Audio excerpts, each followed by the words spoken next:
Satirical news shows are not a new thing. The Daily, what's it called? The Daily Show is not a new thing. And Jon Stewart is not a new face, but there has been sort of a resurgence over the past year, especially as kind of uh, comedy commentators on the Middle East, and they're particularly popular with the anti-Israel crowd. And I think this segment that we're going to see from the Daily Show from Jon Stewart shows in many ways why this is a much easier way to approach the conflict if you are on the anti-Israel side, rather than having to actually deal with the fact, rather than actually have clearly defined and expressed values that you then have to say, okay, this is why I'm supporting these savages over the civilized people.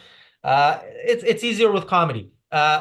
Welcome to the reality show. I'm joined by Daniel, Jonathan. We're gonna go right into this clip because we want to play as much of it as possible. So let's go.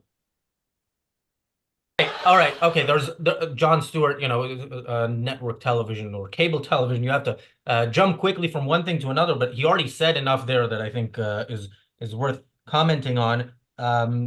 What was the? Yeah, the war hasn't gotten us any closer to releasing the hostages is an interesting statement. First of all, because hostages were released in part militarily, but also in a deal which again we don't support here, but which happened in part. It was a less unfavorable deal for Israel than past capitulations because Israel was putting military pressure on the enemy. And when they backed off the military pressure, and we heard about negotiations on an additional deal, it was much less favorable than those. So just straight off the bat, Jon Stewart says something that is factually incorrect.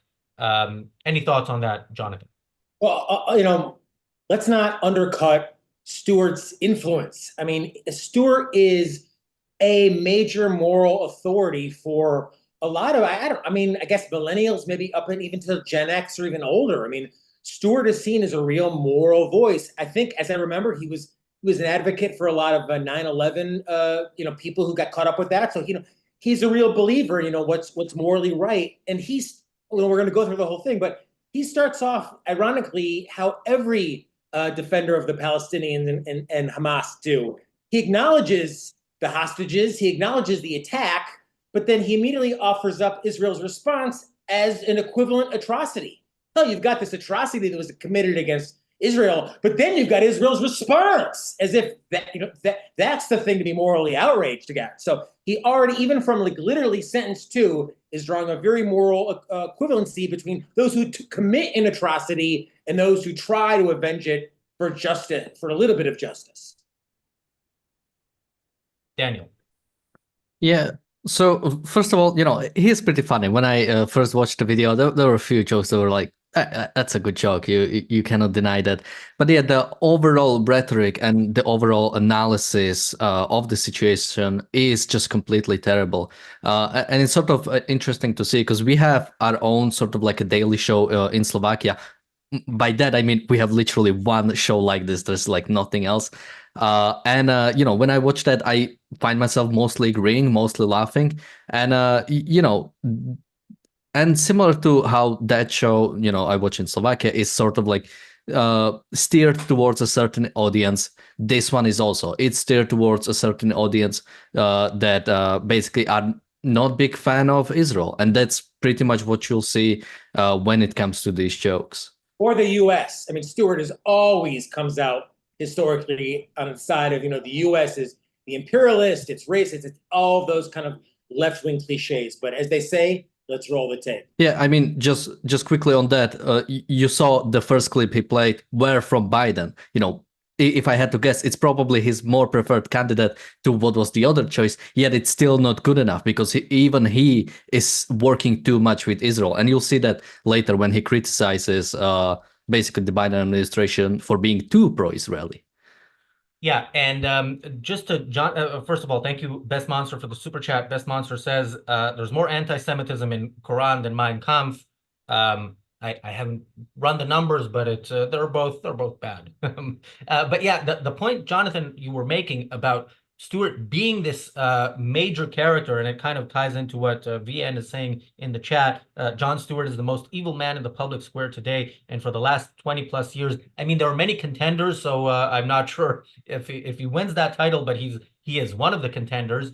And I talked in my intro about the growing number of these satirical comedy commentators, but Jon Stewart is definitely the top one, and he's the wittiest as well. I mean, he is Jon Stewart is almost as witty as John Oliver thinks he is. He is definitely at the top of his game, and he uses it very much for evil. I think I had something else to say, but let's roll the tape and I'll say it later. Okay, so first of all, what did Lebanon do? People complaining to us about not shaving before the show. Jon Stewart has a multi-million-dollar budget and he can't get ice cream that's actually frozen and doesn't drip on him. So yeah, when we get to that kind of production value, we're gonna have a fridge as well. What did Lebanon do? That's maybe the most perfect statement of the entire segment, because Lebanon, as viewers of this channel will know, has been firing rockets at Israeli civilians every day for a year. That's what Lebanon did. That wasn't worthy of a 15-minute segment on the Daily Show, but it is happening, whether or not you report it. Jonathan. Yeah, and what most people, Razi, are 20 and 30 and 40 somethings and aren't so plugged into the history and the nuance of Hezbollah, this one and that one. So what he's just continuing on is this theme or this story that Israel's just this mad aggressor that is just ready to just launch attacks everywhere, just haphazardly, causing all this genocide. Israel's just this trigger-happy aggressor. And as you said, I mean, talk about evasion. I mean, Dr. Peikoff has that great line where he says, out of context, anyone, I'm paraphrasing now, but it's something like, out of context, anyone can convince anybody of anything. So yeah, if you drop all the context and just say, oh, Israel's been shooting all these missiles, how terrible is that? And that's what Stewart does. And I have to say, I think a lot of his gags are kind of boring. I mean, I think spit takes are kind of boring. It's like, that's kind of old humor. So to me, he's kind of a tired old. Roll the tape. Yet he is super influential. Yeah, Daniel. Yeah, so someone might jump in. Well, Lebanon didn't do anything. That was Hezbollah, but that's not what Jon Stewart said. He didn't say that Israel attacked Hezbollah. He specifically mentioned that Israel attacked Lebanon. So if you accept that this was just an attack, straight up attack on Lebanon, then it was Lebanon attacking on Israel. You cannot have it both ways. You cannot have it, the attacks have been done by Hezbollah, but Israel has attacked Lebanon. And even then, you have to accept the fact that Lebanon has been allowing Hezbollah to exist for decades now. It includes them in their government. And Lebanon itself said that attack on Hezbollah is attack on Lebanese sovereignty, not the fact that paramilitary, or rather literally terrorist organization, controls part of your nation. That's not attack on sovereignty. Right. It's the fact that Israel's had to sit around while all these missiles keep coming in at it. And, Stewart kind of just leaves that part out for those who might have been following the situation. Yeah, and Hezbollah firing rockets at Israel is what Lebanon is doing, because Lebanon is a sovereign country with a military. We know that because they promised that if Israel goes after Hezbollah, their military will be involved. So they have a military that can fight Israel, but they don't have a military that can prevent people from shooting from their own territory. And, we did a show a few months ago about the aforementioned John Oliver, when he talked about settler violence against Palestinians, much of which, of course, we know is fabricated, but might actually happen. But in any case, is blamed on Israel, and yet daily rockets from the state of Lebanon on Israel are somehow the answer to that is, what did Lebanon do? That's what I have to think, it's like Dr. Peikoff always talks about rationalism and this idea of like, let's bring it back to objective reality. This is my own interpretation, but like Stewart, he had to have the big ice cream gag. All right, get an intern. Let's practice. Which ice cream is better? What would his life be like if he was living in Israel now, and every couple of hours, every couple of days, he has to run to a bomb shelter. Like, why is it just conveniently left out that that is how Israelis are expected to live under constant barrage, missiles and bombs, anything tossed from the air? He leaves all that out. Although I would assume if Jon Stewart was living in Israel, he would do what the Israeli left-wing media does, which is argue for Israeli capitulation and then block the roads every Saturday night. But let's hear more from him. Rocketing of its cities. Jonathan has something to say about that, Daniel. That's the big moral moment. Jon Stewart speaking truth. Israel's wantoning rocketing. So again, total dropping of context. Retaliatory force, aggressive force, kind of how this whole thing got started. It's just, hey, rocketing is bad. Wanton rocketing, that's kind of, I guess, a little joke, is bad. So, Israel, the Palestinian, everyone is equally guilty here. Maybe Israel's even more guilty. Sorry. Daniel? Yeah, in just a second, he'll also say like something like, "Oh wow, I didn't expect this to get applause." And he mentioned something about he's like the only criticism about Israel. And again, that's just whenever people talk about, and we had the same thing when we talk about the Coates guy, where he said, "Well, there is no pro-Palestinian voice in the Western media," and it's like, how do you like not read any? Do you only like read Fox News or something? And well, there's no pro-Israeli voice, and even that I would suspect something. And I realized that there are only two choices. Either the only way to be truly pro-Palestinian is you have to be actually pro-Hamas. Unless you defend Hamas in both their actions, you are not actually pro-Palestinian, or they are divorced from reality completely. I think that's the only two ways you can go about it. If you say like no one is criticizing Israel. Thank you, Bullmoose, for the super chat. Bullmoose says, Schmuck Schumer and other representatives, including Pelosi, came to visit Israel in the first few days of the war and experienced rocket sirens. Look how that turned out. Yeah, Chuck Schumer, of course, called for regime change in the Middle East, but only in the one regime that the government is actually elected by the people. Yeah, America's stance on this has been almost hard to believe, even though we've seen it before, but we haven't seen it to this extent. And this is in part, I think, the influence of people like Jon Stewart. I just came back from the US and I was staying in hotels. In the evening, I would sometimes flip between the news channels, and I would often watch the left-wing news channels, preferably MSNBC, because they're if you're going to go to the left, go all the way. And they often, when they talk about the elections, they would talk about the other side as low information voters, which very well may be true, to some extent. But I'm sure that there are many people who get their news. It's not that they spend, the Daily Show is at 11. It's not that Eastern. It's not that from 8 until 11 they like watch the news, which wouldn't be much better. But watch the news, read, educate themselves, and then see some satire on it. No, people get their news from this guy, and the opinions when it comes to the war show that. You're muted, Jonathan. The whole purpose here, all that needs to be dropped is, Rand always talks about it's morality, that matters. I'm paraphrasing now, but people believe in what they think is morally right. And I think that's Stewart's whole modus operandi here, is just to make people know that Israel is immoral here. It's the Gazans, the Lebanon, they're all the innocent victims here of mean old aggressor Israel once again.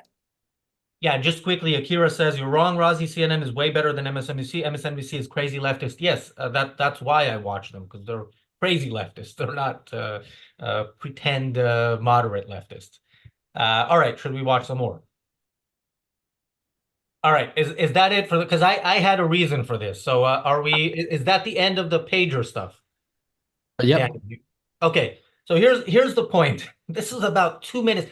Before the show, Daniel said he wanted to cut this out, and I didn't want to cut this out because I think it's important to show. This is a 14-minute video.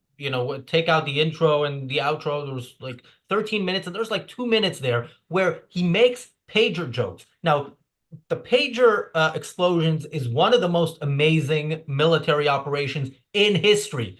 But there is no mention of that. There's also no mention of whose pagers. There's jokes about we used to use pagers in the 80s. Yes, that in itself is something that Israel did. Israel pushed them back decades ago in how they communicate because they were afraid. And then when they went back those decades, they used it against them. So this is something to at least say, you know, even Nasrallah in his speech afterwards said, oh, look, we knew Israel is superior technologically and so on. But Jon Stewart can't get to the point where he acknowledges that this was something amazing and that it was targeted at Hezbollah commanders. So it hurt the war effort on the other side. It brought peace closer. Yes, John, that's how peace is achieved. When one side war is not tango. You don't need to. There's no consent form that one side sends the other before starting a war. One side decides for there to be a war, and it ends when you know neither side wants to fight anymore. So in this case, you know, if Israel is making it less possible for Hezbollah to keep fighting, peace is closer. And Razi, their use of the pagers, the whole incredible plan, is kind of dissed by Stewart. I mean, he basically equates Israel with being old-fashioned. Like, hey, Israel, are you going to play Space Invaders with some quarters? You know, I mean, as if to say, oh, Israel is just going to, oh, you know, it's kind of an opportunity to shit on Israel. When, as you said, I mean, Israel put on this smart, targeted. It wasn't a mass atrocity. They didn't just lob a bunch of missiles in there and say, well, where they hit, like all the Palestinians and Hamas and Hezbollah do. I mean, this was one of the most amazing attacks in military history. But, you know, for Stewart, it's, once again, it's mean old Israel in history, right? Like they're just old-fashioned with this, what was, you know, one of the most, you know, I mean, just unspeakably cool and important attacks in the entire conflict. Yeah, and also as we should remind people whenever we talk about this, unprecedented, although this shouldn't be a goal of war, unprecedented in preventing civilian casualties Right. while hitting those who are not civilian, who are combatants. And in civilian, it's really the smartest of smart bombs the world has ever seen. Right.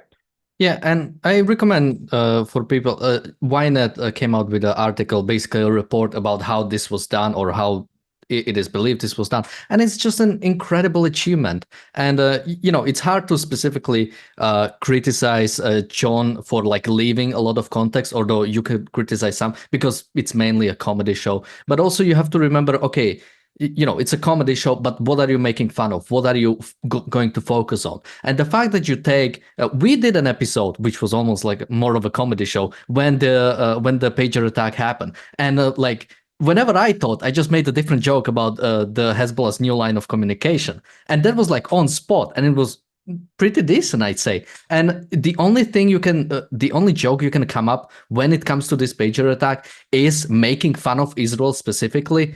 And then also the big question is, you know, something he left out is that, you know, oh, Hezbollah is using pagers. Big question. Why is Hezbollah using pagers?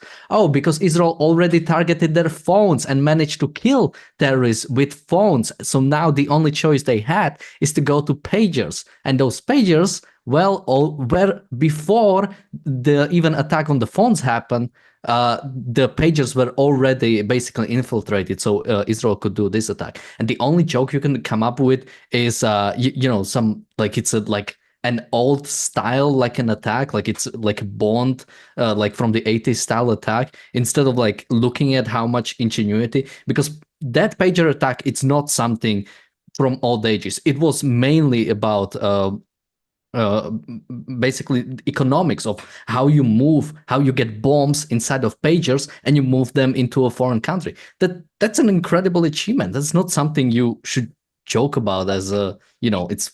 And the criticism of Israel is always like, oh, it's not the Palestinians that, you know, or it's not you know, Lebanese, it's just Hezbollah, it's just Hamas. But this was an attack, Razi, as you said, that specifically targeted those who are integral in crimes against Israel, against making war against Israel. But even that isn't good enough for Jon Stewart. Israel's still immoral as a result. Yeah, and again, the fact that we had a 2 minute, 2 minutes of this segment about pagers without any mention on whose pagers are exploding, with attempting for 2 minutes to make fun of Israel for this and statements like what did Lebanon do, really shows when we talk about low information viewers that Jon Stewart at least thinks that his viewers are so low information that they would have no idea that Hezbollah is daily targeting Israel, that these pagers aren't just pagers that exploded somewhere in a warehouse, but exploded in the pockets of terrorists. Yeah, anyway. Thank you, Christian, for the super chat. Christian says, I think I prefer leftists attacking Israel and the US to Jon Stewart, who inconsistently attacks Israel but defended the war on terror in Iraq and Afghanistan, where you also had civilian casualties. I think you're wrong, at least on the Iraq part of that. I don't think Jon Stewart was a supporter of that war, but it's been a while, so I may be wrong about it. Thank you, Enric, for the super chat. Should we play some more? So, Well, I do see us now talking about this, so I think we're back on. oh yeah, we're back. All right. All right. Okay, let's not play any more clips. I don't know what's going to happen in the recording of this. We might have to we'll figure out the recording, but people who are watching us, happened? people who are watching, yeah, let's put it this way. Whatever you saw, Flash the camera or something? huh? I Did you think it was flash? I think the case was we played too much of it, so I think we were tagged, and now that we weren't playing it for like 2 minutes, I think it untagged us, and so now we're back. All right, so let's talk Back with about what we just saw, 100 people because I watching think it. before the stream went down, we saw nearly 2 minutes of Jon Stewart talking about things like wider war. We're trying to prevent a wider war. Why would you want that? And then talking about giving that de-escalation through escalation quote. And what we didn't see because we were taken down was him then saying, "Oh, where did I hear that before?" And then looking through 1984 and what was the other book? And then Garfield. So making some jokes, which you can find. We'll link to them to their clip, to the full clip.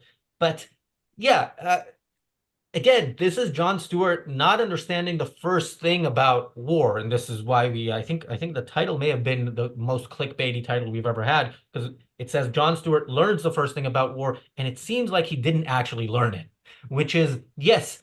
You de-escalate through escalation. You don't de-escalate through capitulation, because the most you might get is a pause, as Biden, I think, used that word in one of the clips. You might get a pause until the other side is ready to start again. And then, they'll have some successes because they're not going to inform anybody in advance. So they'll have an October 7th like success. And then Israel might reply a little bit, retaliate, here and there. And then of course you got to de-escalate. So no, the only way to de-escalate the situation and de-escalate it permanently is through all-out war. And how much wider can it get? Jon Stewart asks. Well, it could get to the culprit, the head culprit, the reason there is this war, which is Iran. That's how wide it could get. I don't know if Jon Stewart said anything about the Iranian attack on Israel, but I'm gonna guess he might say something about Israel. That was a month ago, so I think that was before the original, the second attack that happened earlier this month. But yeah, yes, but he has had shows since, and I don't know if he has spoken about it. Yeah, I mean, this whole idea of escalation, it's such a package deal because it pretty much brings in the idea that if you respond to violence, then you are doing something bad. By defending yourself, you are basically doing, someone attacking you and you defending yourself is both bad. It's both evil because it's both like bringing up the sort of violence. And, it's crazy that he brought up the World War II example because what was that? Germany attacked Poland and France and UK escalated the situation into World War II. Without them escalating it, it would be just a regional conflict between Germany and Poland. So what is he advocating for? Similar to, when Japan attacked Pearl Harbor. If America didn't declare war on Germany after that, it would just be one attack and they would stay away and nothing worse would happen. I mean, it's insane. It's an absolute like appeasement of any terrorist, of any dictatorship that tries to fight against you, and it basically advocates that no response. And, similarly to Israel, Israel actually finally doing something about Hezbollah is viewed as escalation. So yeah, it pretty much means, and he also considers that Israeli actions in Gaza are escalations. So Israel should just not do anything. After October 7, they should be like, well, they just attacked us. I guess we are screwed. There's nothing we can do. I mean, if the goal, if Hamas, Hezbollah, if Iran wanted de-escalation, it could happen any day, any hour. Tell your troops, tell your minions to stop, firing rockets, and get on a plane to Tel Aviv. Go to one of the amazing, skyscrapers, stock exchange, modern parts of the world, and say, we're gonna coexist and live in peace and harmony. I mean, Stewart talks about escalation like it's a metaphysical fact of reality, that, well, there's escalation, and it's like left out of it is the fact that all these concerns are attacking Israel. I mean, and to your point, Daniel, I mean, World War II was ended, thankfully, because of escalation. The Allies won the war. They defeated the enemies, and they defeated the enemy's will to fight. And that's why I think Stewart, especially kind of with his young techno-minded audience. I mean, his audience is kind of technology minded. I mean, the Patriot attack was so brilliant in that every one of those mercenaries was carrying a pager who was seriously hurt, killed, they lost a finger. Let that be a lesson. Hopefully that deadens their will to fight. They say, we can't do this anymore. We can't make war on Israel endlessly. I mean, we have to.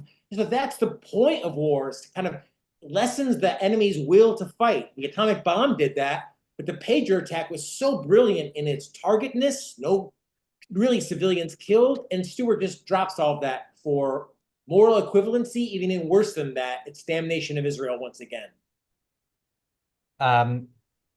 Stedman says, Tarazi or Daniel, one of the chat members reported your stream, see up above. And yeah, there's one of the trolls, the regular trolls in the chat said, awesome, my reporting worked. I'd be very surprised if that is the case. I don't think there's any show that we do that isn't reported multiple times. On the other hand, copyright stuff, is pretty much automatic. So, Comedy Central got wind of this.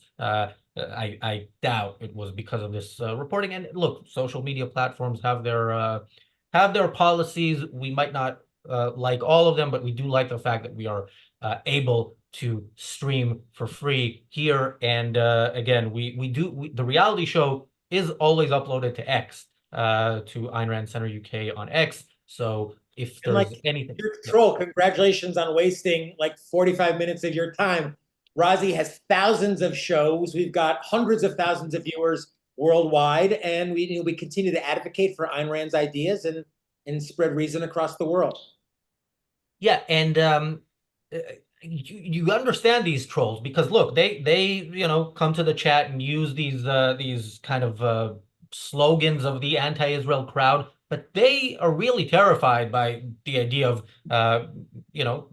people like us, commentary like ours, being out there, because we don't do the Jon Stewart thing. We don't, we make some jokes, but we don't completely ignore all context. We don't make, we make fun of that which deserves to be made fun, but we try to also inform people of what it is that we're talking about. And unlike somebody who talks for 2 minutes about pagers, makes jokes, and tells us nothing about why pagers were exploding. There's another segment that, of course, we're not going to play, but a part of the towards the end where he talks about. Oh, well, before that, I want to quickly comment because someone in the chat was also saying that it is technically escalation, and I think that just shows a problem with this word, the way it's being used. Because when Hamas attacked Israel on October 7, that was the escalation, and that's it. That there is no more escalation. You are at war. There is nothing. You cannot be more at war. And once a nation starts a war against you, the only proper way is to completely eliminate the threat. There is no tit for tat. Just okay, they bomb us a little, so we'll bomb them a little. That's just ignoring the fact of reality, the fact that you are at war, and it already has been escalated towards war.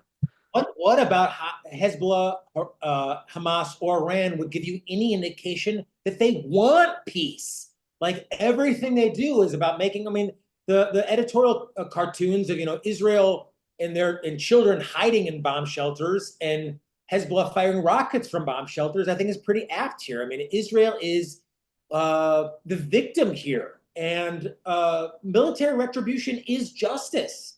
And Israel doing everything they can, I think, to end the war, and it could end any day. I mean, it's almost cliched now. I mean, return the hostages, lay down your arms, but that's not what they're interested in. So Deborah said earlier when we talked about the pagers, I guess Stewart isn't smart enough to perceive how amazing the pager plan was. No, he is smart enough. Jon Stewart is very, very smart. He is smart enough, but he has an agenda, and he wants that agenda in the minds of his viewers, as do people who report our streams.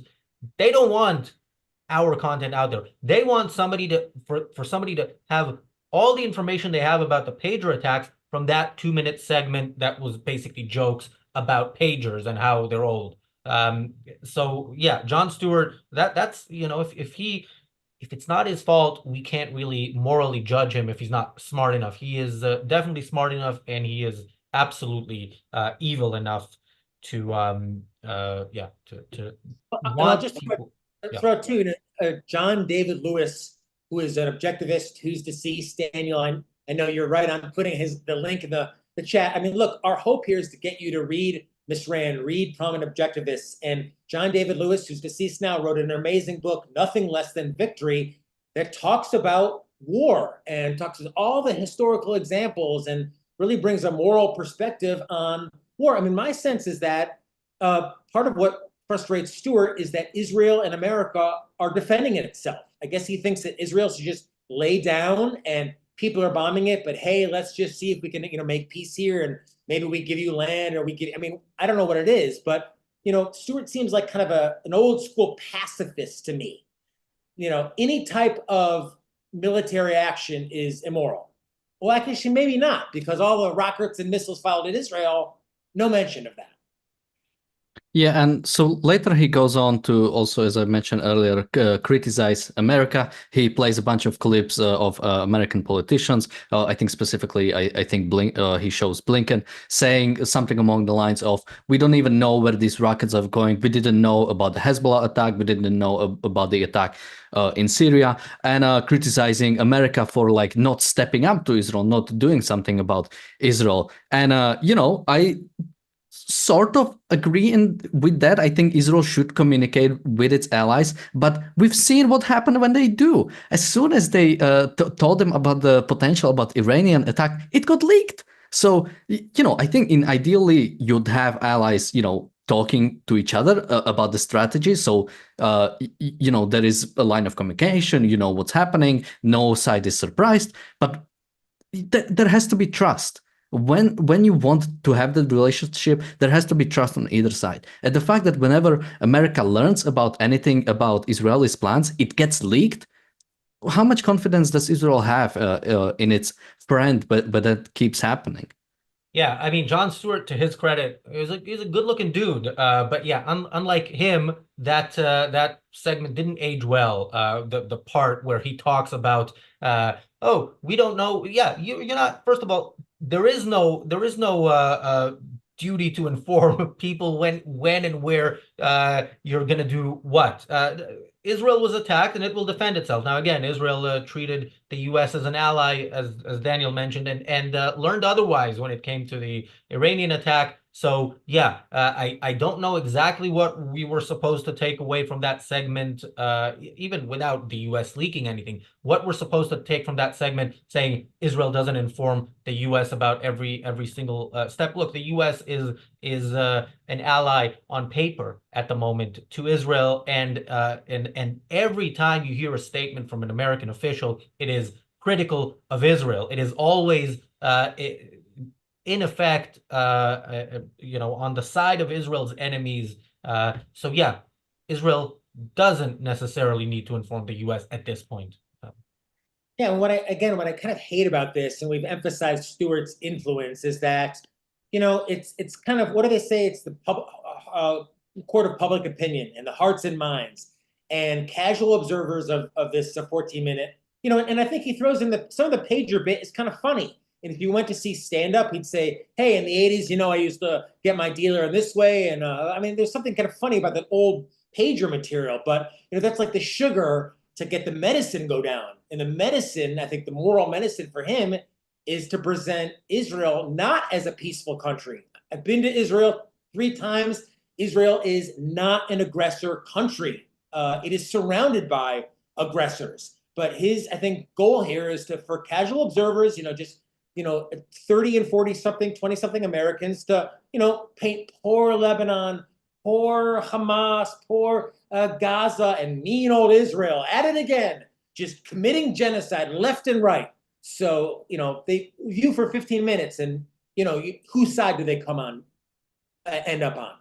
Yeah, I mean, you have to realize propaganda is, you know, nations doing propaganda is not something new. The Nazis had their propaganda done pretty well. But what stopped the Nazi propaganda? The fact that the Americans didn't believe it. The fact that we stood up to it and we said, okay, no matter what they say, it's a dictatorship and we know who we are. We know what we are fighting. We know what this is about. But when it comes to Palestinian propaganda, the Western media just eat it up completely, and Jon Stewart is helping with that by doing these jokes, by basically pushing a certain side of certain side or certain view of Israel.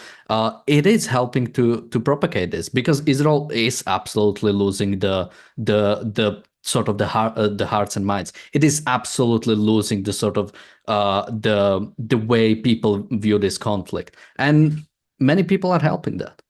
Can I ask quickly? I'm sorry to interrupt you, but you know, he mentions the hostages, I think in the first or second line. Does he mention the hostages at any point on, or is it then 14 minutes on and no mention at all? I don't remember him mentioning the hostages again, but even when he does mention the hostages, he talks about, okay, there was the attack, which he doesn't call a terrorist attack, but horrific, you know, on October 7th, and then the horrific war by Israel, which hasn't done anything to release the hostages, which is kind of a weird thing, a weird way to put it, because there is a goal, as important as it is to, you know, to release the hostages if possible.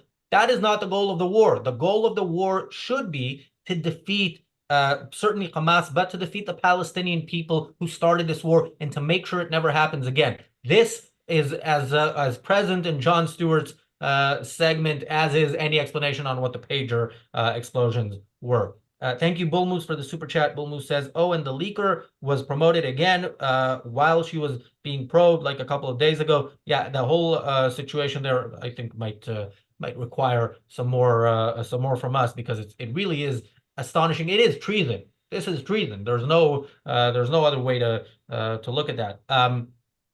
Quickly, I have to say, because one of the trolls in the chat talks about journalists not being allowed to into Gaza, and Susie has the perfect reply to that. No journalists allowed in Gaza, but also the most journalists ever killed by Israel doesn't compute. Yeah, computing is not something you want to do if you're on the pro-Hamas side. Yeah, you know, people can be anointed as journalists posthumously in Gaza. Jonathan. Yeah, I mean, you know, Miss Rand has 2 essays that I think are must read. And one of the things about Ayn Rand is that, yes, Atlas Shrugged is very long, but there is 20 very short essays, like 1,200 words, 1,500 words, 2,000 words, that are absolutely life and perspective changing. One of them is the nature of government. And Miss Rand talks explicitly about what is the purpose of government. And, you know, people hate the fact they often lump Ayn Rand in with libertarian anarchists, anything but. Dr. Brooke always talks about, you know, the government, a right type of government. The purpose of government is to keep you safe. So I just wonder, of all of the critics of Israel, how many of them are living in Israel? We have Yonatan, I believe a couple other participants, Alex, who are living in Israel now, who have to, you know, live with rockets flying in. And I think we've talked about this, you know, ad infinitum, about how the success of the Iron Dome has gotten people very complacent about the fact that you've got hundreds of projectiles being tossed in. And again, I just go back to that fine, like, you know, if you were trying to pursue your values, career, family, make a life of yourself. But every couple of days or hours, you're having to run into a bomb shelter.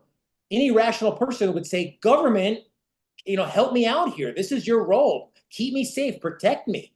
And yet people, those exact same people, chastise Israel for just a little bit of effort of trying to end the war that they did start. Yeah, Jonathan, just quickly about the libertarian point. If people want to see the difference, just look at the current libertarian candidate for president. It's someone who says that Israel is committing genocide in Gaza currently. So we are literally at a point where like the Democratic candidate is like more pro-Israeli than the libertarian candidate. So it's clear that. And a great point, Dana, that objectivism is not libertarianism. It's something completely unique to which you should avail yourself to today. Yeah, and also about the point about the people living in Israel. Unfortunately, when something happens to you, it doesn't give you the knowledge about what it is and what should be done. There are a lot of Israelis who are actively anti-Israel, even though they are the ones also going in the shelters, they are the one constantly being attacked. It doesn't give them the knowledge to realize what is the actual solution here, what is the proper way to deal with it. Can I jump into? We've got such a killer audience here, over 100 people watching from all over the globe. Ayn Rand Center UK, but we've got this global audience. We're the biggest network of programming inspired by objectivism. Rozzy and Daniel here provide 2+ hours every day, plus all this other 90 stuff. minutes, but subscribers. Still more than anyone else. So hit the like button. I only see 10, 12 likes here. Hit that like button, subscribe to the channel, and support what we're doing. We're a moral voice, one of the few rational voices in the media sphere today. So support what these gentlemen are doing, and thanks for being part of it. Yeah, and Deborah says Alex, who's mentioned, Alex is amazing. I really love it when she joins the panel. And Loresetto says, yeah, Alex is great. I completely agree. Really happy that she had joined. She has joined the channel and is now regular. And look, we are going to continue to work on improving what I think is already the best content on daily content on the war. Anywhere on YouTube. And yes, we will continue to be on YouTube until people manage to get us kicked off, and then we will be on X. But certainly, people who have been watching the show from the start, know that we were off for a few minutes because of a copyright issue.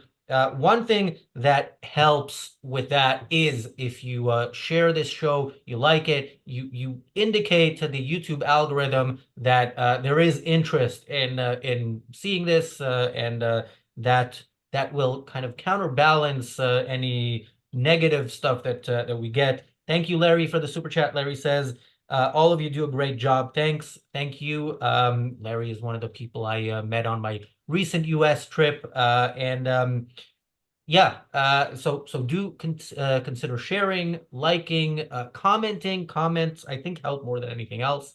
And of course, if you would like to support our work and help us do more, consider becoming a member. You can become a YouTube member directly through YouTube. You can become a member on the website through the link in the chat, which gives you access to even more stuff. And super chats, of course, help as well. Parting thoughts, Jonathan.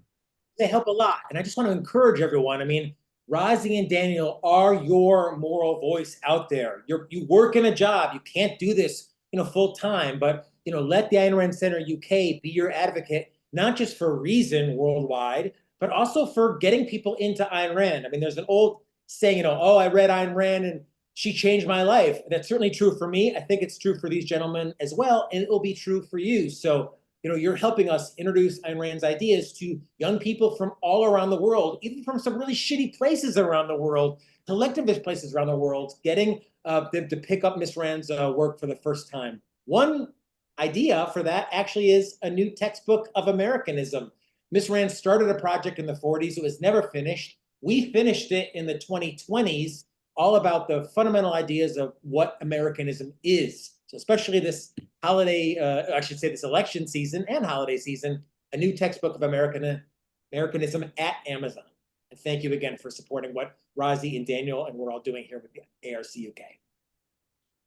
Thanks, Jonathan. And Daniel, parting thoughts and So there was a big conversation in the chat about is Jon Stewart funny or not, and whichever way you lean, I think it's funny. I think especially the Atari joke was really good. But when you look at things like this, you always have to consider, okay, what are they making fun of? And when it comes to this specific show, it was clearly making fun of Israel, and that's what you have to look at. You're not, you don't have to like not laugh because he's a critique of Israel, but you have to consider like what is he using comedy for, and he is using comedy to try to fight against Israel. right now, Daniel, that's actually a really interesting point.